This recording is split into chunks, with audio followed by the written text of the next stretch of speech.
Good afternoon, and thanks for joining us today for the LBBC 2020 virtual program. We're all adjusting to a new reality given the pandemic, and it's been stressful for everyone. We've all had to deal with many challenges, both at work and at home, and I recognize that this is an especially incredibly challenging time for many of you who are not only dealing with a diagnosis of breast cancer and how to manage your care, but also the stresses of keeping yourself and your family safe. I hope that my comments today, which will really focus on HER2-positive breast cancer metastatic disease, will help you manage some of your questions, and I hope they'll be helpful to you. I'll be available to answer your questions in the question and answer session, and I certainly look forward to a time when we can all meet in person. So let's start with some good news. Death rates from breast cancer have been slowly but steadily falling since 1989. And a lot of this has actually been because of advances specifically in HER2-positive breast cancer. In the 1980s, we recognized that there were certain metastatic breast cancer patients who did very poorly and were especially hard to treat. Those who had HER2-positive breast cancer. These tumors account for about 1 in 5 or roughly 20% of all breast cancers. And what it means is that the tumor tests positive for overexpression of a protein called HER2 or human epidermal growth factor receptor 2. And this protein promotes the growth of cancer cells and can make these tumors especially aggressive. Back then, we really couldn't do much about it, but now we're in a very different place because we have identified specific treatments for this subtype of breast cancer. I don't want to overwhelm you with a lot of data slides regarding all of the approved therapies and all of the studies which led to the approval of those treatments. I really want to focus on the good news, which is in the last 6 months, even despite the pandemic that we're all going through, we've had the approval of 2 new agents specifically for HER2-positive metastatic breast cancer, again, in the face of a pandemic. So this is good news, and it, I hope, reassures all of you that we're continuing to work hard in cancer research and develop new agents that will hopefully improve outcomes. With that, I am going to transition to a few slides. So as I mentioned, there have been significant survival gains in HER2-positive metastatic breast cancer, but there's still a substantial unmet need which persists. So this slide illustrates the survival for metastatic breast cancer in general, and it's broken down by specific subtypes. So the red line is the HR-positive or hormone receptor-positive HER2-negative tumors, meaning tumors that grew under the influence of estrogen.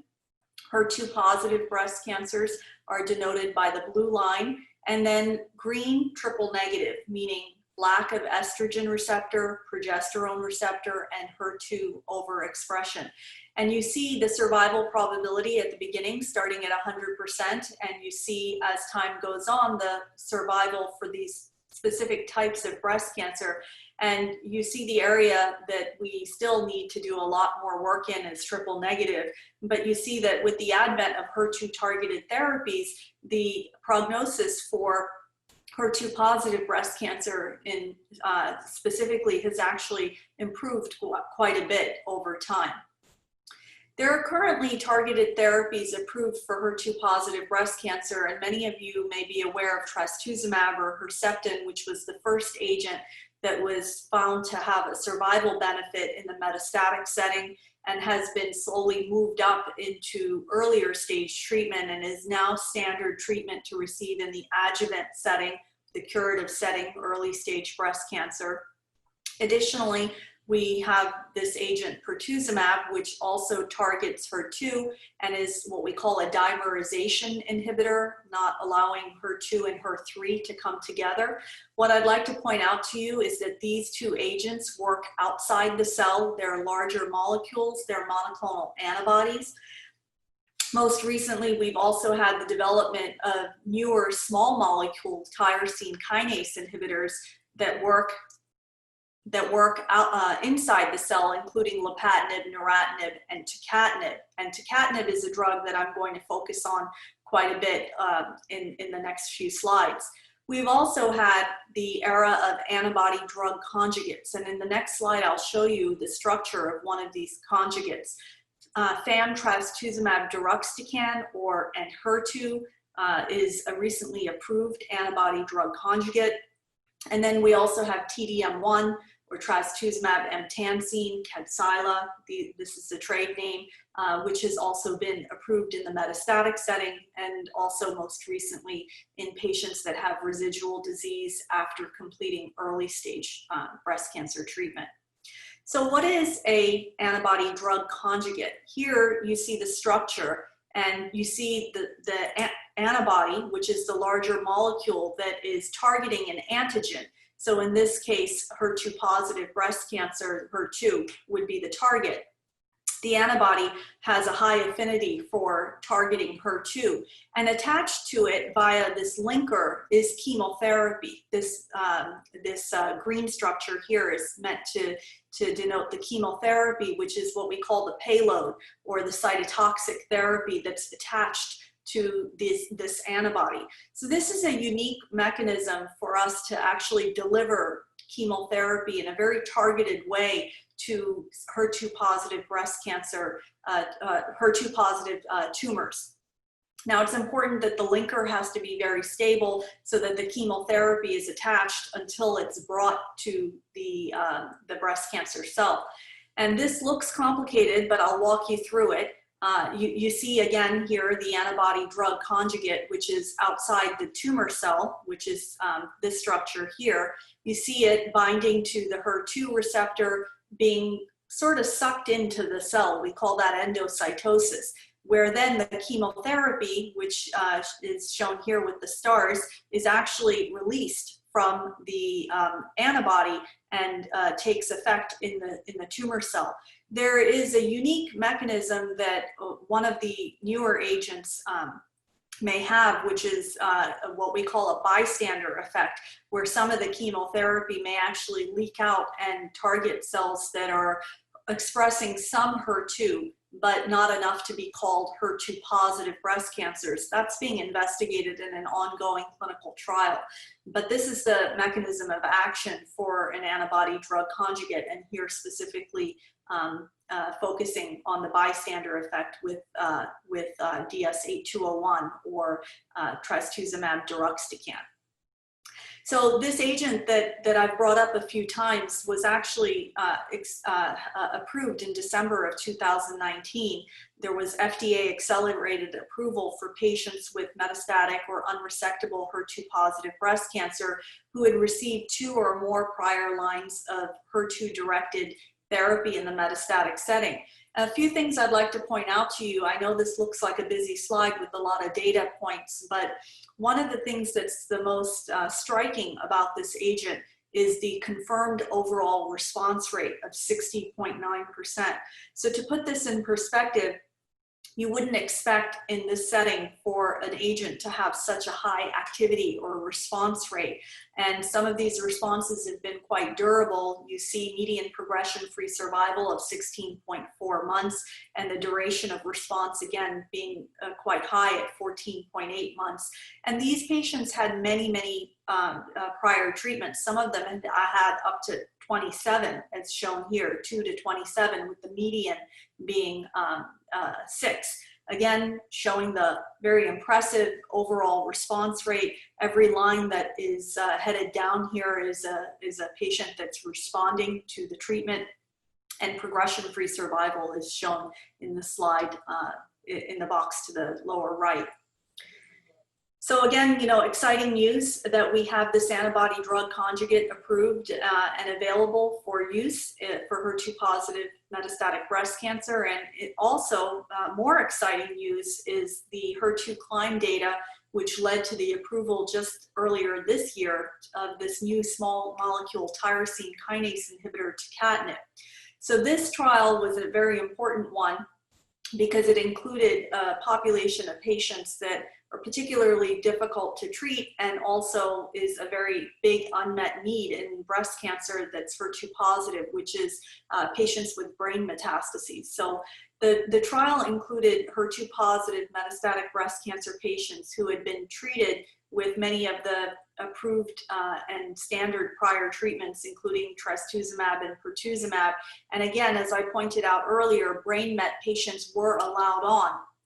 And these patients had previously treated stable brain metastases, untreated mets not requiring immediate local therapy, as well as previously treated progressing mets not needing immediate local therapy. So they were randomized to this new therapy, tucatinib, plus Herceptin, trastuzumab, and capecitabine, which is oral chemotherapy, or they were given a placebo, trastuzumab and capecitabine. The baseline characteristics on this trial, again, 48% roughly had brain mets, and they're broken down by the type of brain mets. Now, the treated stable patients, the 60%, that's not unusual for those patients to be permitted on a trial. But what is very unusual here is the approximately 40% of patients that had either untreated or treated and progressing brain mets, they were allowed on this trial. Recognize that 52% of patients did not have brain mets. So this agent is not just effective in patients with brain mets. Even those without brain mets, there was efficacy, which I'll show you, or effectiveness. So I'm not going to go through all the data points, but this is the one that I think is most meaningful, which is overall survival. And you see the red line denotes the patients that received placebo plus trastuzumab and capecitabine, and you see the blue line denotes the patients that had tucatinib. And the median overall survival favored the tucatinib arm with an absolute difference of about 4.5 months. So these patients are actually living longer. This is an important advance. I haven't shown you the subset data breaking out the brain mets versus the non-brain met patients, and I haven't shown you progression-free survival. But what I will tell you verbally is that all data points did show a benefit to the use of tucatinib. Even in patients with brain mets, there was an improvement in outcomes. So this is a really, really exciting new advance and a new therapy available for HER2 positive breast cancer patients. I'd like to transition to a few questions that I would encourage all of you to ask your oncologist. Many times when I have patients ask me about their care, they struggle with what exact questions to ask because you don't know what you don't know. So hopefully this list will be a little bit helpful to you. It's important to know these terms: HER2 positive, ER positive, triple negative. You need to know what type of breast cancer you have, and I'd encourage you to ask your oncologist. Many of you are dealing with metastatic disease, but it would be useful for you to know where are the sites of involvement. Are you dealing with brain mets? Are you dealing with a disease that's just in the bone and lymph nodes, or is it also in the organs? And how does this affect your outcome? What stage? Many of you are dealing with stage 4 disease. Understanding what your goals of therapy are important. Understanding what treatments you may need to help define where the cancer is and what you may benefit from receiving is important. Again, we discussed the importance of knowing your hormone receptor status. That means that you're also eligible to receive oral therapies that target hormone receptor expression. HER2 status, I understand that this is a focus on HER2 positive breast cancer, so I assume many of you are aware of that. And do I qualify to receive any targeted treatments? Many of the treatments that we discussed today are considered targeted treatments. Knowing your outlook, knowing your expected goals of treatment are very important. There are 2 oral drugs called PARP inhibitors that are specifically available for metastatic breast cancer patients who carry a mutation in a gene called BRCA. So it's very important that you recognize if you are a BRCA carrier because it does impact your treatment options. understanding and having a copy of your pathology report, I would say, is a big piece of advice that I would give to all of you. I would want my patients to understand what their pathology report means in terms of treatment options and staging of your disease. And again, one other area that we haven't had a chance to focus on, but is of course especially important, is cost, insurance coverage, and support systems. So these are all things that your oncologist should be discussing with you, and I would encourage you all to feel free to ask questions and feel empowered because you're part of the treatment team. Your preferences should certainly be acknowledged. So with that, I'm gonna stop sharing my screen for the slides and just turn the discussion a bit to the last topic that I would like to touch on. And this is a very timely topic, which is COVID-19 and how it's affecting breast cancer.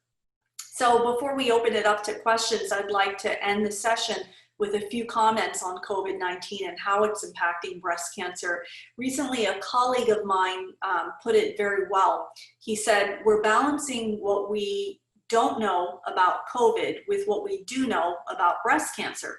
And I thought this comment was really very insightful because it highlights something that I hope will be somewhat reassuring to all of you who are going through the stress of hearing that your treatments have been postponed or changed, or your imaging scans are being delayed. We spoke a bit today about the progress we've made specifically in HER2-positive breast cancer, but even in other subtypes of breast cancer, such as ER-positive, HER2-negative, or triple-negative breast cancer, it's important to realize that the recommendations that we're making are with an understanding of the biology of these different subtypes of breast cancer. All the work we've done in the past is informing the decisions that we're making today about changes in your treatment.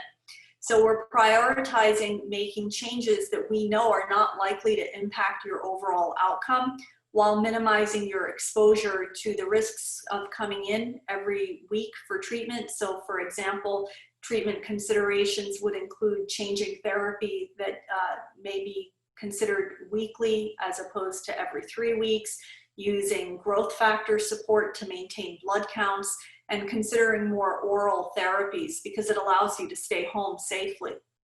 The other point I'd like to make with regards to COVID is regarding regional differences. The thing I love about taking care of breast cancer patients is that you're all very well informed, you're a well-educated group, you talk to each other, you support each other, and you have a powerful community and a powerful voice. In this case, I just want to highlight that there may be differences in how breast cancer care is administered in different areas. So as you're talking to each other and finding out that things may be being done differently, I just want to address this. A lot of the recommendations are being made very specific to the area that you're in. So understanding we live in a big country, the impact of the virus is different in different areas. So things may look somewhat different to someone in the Northeast as opposed to somewhere else in the country where the number of cases may be trending down instead of up. So the important thing is to keep the lines of communication open with your physician. If you don't understand, ask questions. Last comment, social distancing doesn't have to mean social isolation. Use telemedicine. It's easier than ever to get in touch with your provider. Hopefully some of these changes that have had to be implemented because of COVID will actually persist after we're past the pandemic. I think it's been especially useful to be able to engage with patients very quickly and easily. Many of them are very tech savvy, and it doesn't take a lot to be able to use your cell phone and interact with your provider, your healthcare team, and not feel that sense of isolation. So hopefully you're all taking advantage of telemedicine. Take care of your emotional health as well as your physical health. It's very important. Thank you for your attention. I'm looking forward to your questions.